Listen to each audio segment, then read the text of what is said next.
Hello student, welcome in today's session. Today we are going to learn about the disease common cold and dengue. That are the one of the contagious disease from the health and disease chapter. That first of all we will learn the common cold. It is the disease of nasal cavity, nasal chamber, that is the upper respiratory tract infection, and the infection of lungs, pleura, diaphragm, that is the lower respiratory tract infection. It is one of the infection of upper respiratory system, that is the nose, throat, pharynx, larynx up to the trachea. Okay, it is the infection of nose, nasal chamber, nostrils, ज्याला आपण common रित्या सर्दी असं म्हणतो. And the causative agent is rhino and coronavirus. But the major diseases shows the symptoms of the common cold. ज्याला आपण commonly कोरायझा सुद्धा म्हणू शकतो, कॉमन कोल्ड सुद्धा म्हणू शकतो, ॲलर्जिक रायनिटिस सुद्धा म्हणू शकतो, कारण हा रायनो व्हायरसमुळे होतो. It is sometime allergic and sometime viral. Okay, सर्दी हे खूप रोगांमधलं प्राथमिक लक्षण आहे. जसं स्वाईन फ्लू हा H1N1 व्हायरसमुळे होणारा रोग होता, पण त्याच्यामध्येही प्रमुख लक्षण काय होतं? सर्दी, खोकला, ताप, अंग गरम होणे, अंगदुखी. तर स्वाईन फ्लू असो, कोरोनाचं इन्फेक्शन असो, ज्याला आपण कोविड-19 डिसीज म्हणतो, किंवा रायनिटिस असो, हा कुणामुळे होतो? तर रायनो व्हायरसमुळे, H1N1 व्हायरसमुळे आणि करोना व्हायरसमुळे. तर याला आपण रायनिटिस सुद्धा म्हणू शकतो, कारण हा रायनो व्हायरसमुळे म्हणू आहे. देन ॲलर्जिक रायनिटिस का म्हणतो आपण याला? जेव्हा एखाद्या व्यक्तीला धुळीची ॲलर्जी असते, जेव्हा एखाद्या व्यक्तीला पोलन ग्रेन्सची ॲलर्जी असते, when pollen grains are transferred through the air and when it is inhaled by the inhaled air, that time its infection takes place in the upper respiratory tract and the nasal chamber get inflamed by the pollen grains and it is shown by the sneezing. शिंकायला लागतात त्या व्यक्तीला धुळीमुळे, परागकणांमुळे आणि खाण्याच्या पदार्थाच्या खूप साऱ्या गोष्टीची allergy असते एखाद्या व्यक्तीला, आणि त्याचं प्राथमिक लक्षण होतं कोल्ड किंवा कोरायझा, म्हणजे ज्याला आपण सर्दी म्हणू. एखाद्याची इम्युनिटी सिस्टीम जर त्या रोगासंबंधी लढण्यासाठी कमी पडत असेल, विशिष्ट रोगासंबंधी लढण्यासाठी कमी पडत असेल, तर त्याला आपण काय म्हणतो? That immunity of particular bodies decreases, आणि इम्युनिटी कमी होण्याचं प्राथमिक लक्षण आहे सर्दी. ओके, तर कॉमन कोल्डला आपण नाझोफॅरिंजिटिस सुद्धा म्हणू शकतो. नेझल आणि फॅरिंग्स ज्यामध्ये इन्फ्लामेटेड होतात असा डिसीज म्हणजेच nasopharyngitis. Okay, it is also called as rhinitis, allergic rhinitis, nasopharyngitis, coryza and cold when it is called as viral rhinitis. Rhino व्हायरसमुळे होणारा रोग आहे सर्दी, पण एखाद्या व्यक्तीला झाली आपल्या आजूबाजूच्या, तर त्यामुळे संपर्कात आलेल्या सगळ्या व्यक्तींना सर्दी होऊ शकते. पण ज्याची इम्युनिटी खूप लोअर आहे त्याला ती लवकर होते, आणि ज्याची इम्युनिटी हायर आहे त्याला ती होतही नाही एखाद्या वेळेस. तर आपण त्या व्हायरसमुळे होणाऱ्या आजार जर असतील तर पर्टिक्युलरली त्याला आपण काय म्हणू? व्हायरल रायनिटिस म्हणू. There are two types of rhinitis, allergic rhinitis and viral rhinitis. Okay, then what are the science and symptoms of this disease? That sore throat, घसा बसतो, आवाज घोगरा येतो, कारण लारिंग्सवर सूज येते. आपण बघतोय टॉन्सिल्स किंवा लारिंग्स किंवा फॅरिंग्स साईजमध्ये का सुजतात? जेव्हा एखादा ऑर्गन त्याच्या कॅपॅसिटीपेक्षा जास्त काम करायला लागतो, त्या रायनो व्हायरसला तो अपोज करण्यासाठी खूप काम करायला लागतो, म्हणजे तो साईजमध्ये सुजतो, इन्फ्लामेटेड होतो, आणि त्यामुळे आवाज बसतो, आवाजाचा पोत बदलतो, आपण म्हणू त्याचं टेक्स्चर बदलतं. That means the sore throat. Running nose.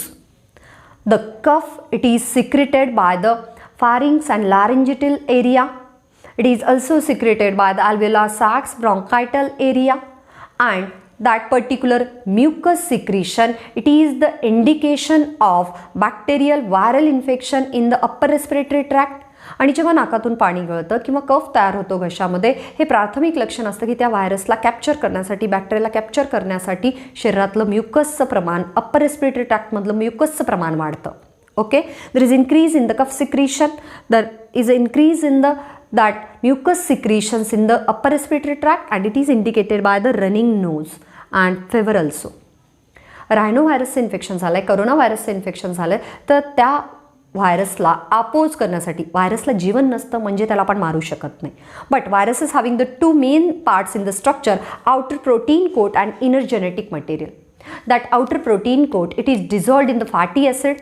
Therefore, soaps are important factor in this disease. आपल्याला स्वच्छ साबणाने आणि शक्यतोवर गरम पाण्याने शक्य असेल तर, नाहीतर थंड पाणी आणि साबण यांनी हात धुवायला, वारंवार हात धुवायला हवेत. तेव्हा तो व्हायरसचा प्रोटीन कोट नष्ट होईल आणि त्याचा DNA काम नाही करणार.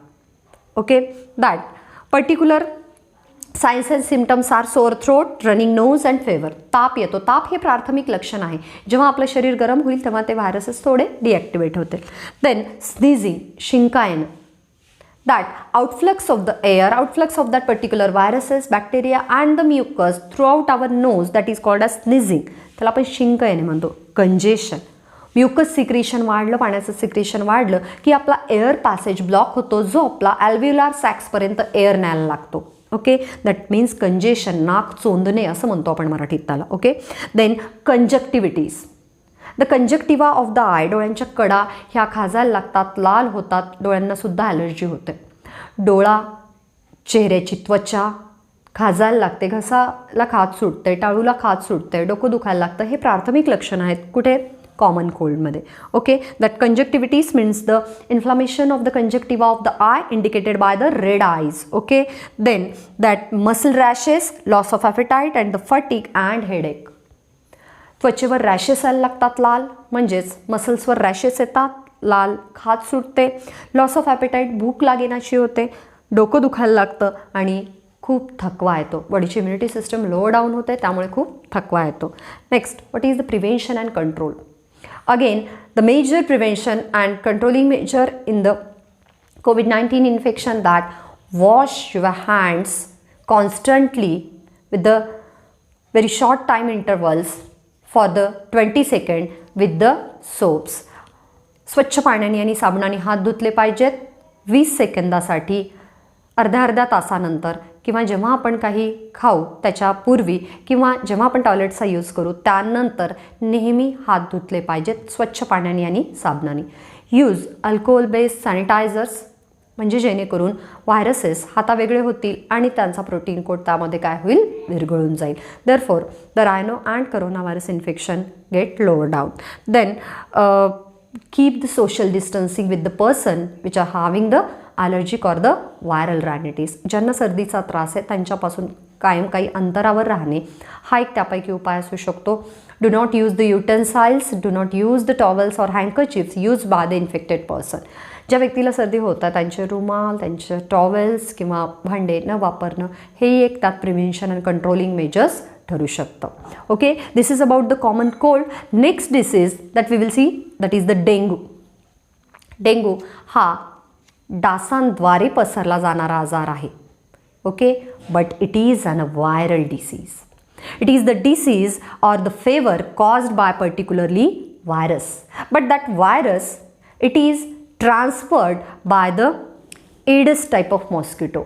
दॅट एडस प्रकारचा जो फिमेल मॉस्किटो आहे, जेव्हा एखाद्या इन्फेक्टेड व्यक्तीचा रक्त पितो, ज्याला डेंग्यू झालेला आहे, त्यानंतर तो पुन्हा दुसऱ्या व्यक्तीच्या रक्तावर फीड करेल, त्यावेळेस डेंग्यू या तापाचा जो व्हायरस आहे तो पसरतो. डेंग्यूचे प्रमुख लक्षणं आहेत खूप हाय फेवर असणं, म्हणजे तापाचं प्रमाण जास्त असणं, डोकेदुखी, मेजरली डोकेदुखी असणं. Then black stool, the excretory waste matter shows the black colouration. Then that signs are fever, that body ache or pain in the body. Then black stool, defecation म्हणजेच टॉयलेट ही काळ्या रंगाची यायला लागते. अँड द हेडेक, प्रचंड डोकेदुखी, डोकेदुखीचं प्रमाण त्यामध्ये काय होतं? वाढतं.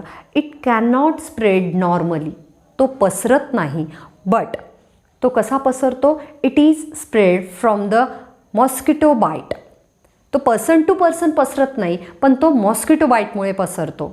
Okay, therefore controlling measures are not major type, म्हणजे जे पाळायची काळजी आहे ती तेवढी नाही आहे, पण मॉस्किटो बाईट्स आपण टाळू शकतो. याच्यामध्ये घ्यायची काळजी का आहे? Use the mosquito repellent creams, use the mosquito repellent insecticide in your home, around your home, okay, in your social area. Then आपण सोशल एरियाची हायजीन, स्वच्छता पाळली पाहिजे, घरात स्वच्छता, घराच्या बाजूला स्वच्छता पाळली पाहिजे, कचरा जमू दिला नाही पाहिजे जेणेकरून मॉस्किटोचं प्रमाण वाढेल. मॉस्किटोचं प्रमाण वाढू दिलं नाही पाहिजे. Then use the mosquito insect repellent creams on your body when the person it is an adult. लहान मुलांना किंवा वृद्ध माणसांना मॉस्किटो रिपलंट क्रीम्स वापरल्या नाही पाहिजेत, पण जेव्हा प्रौढ व्यक्ती असते त्यासाठी आपण मॉस्किटो रिपलंट क्रीम वापरू शकतो. But when there is a dengue then there should be a antibiotic treatment is given by the doctors. Okay, this is about the common cold and dengue, and here the diseases of these chapters are end. Next, that major diseases are cancer and AIDS that we will see in the next session. Thank you student for today's video.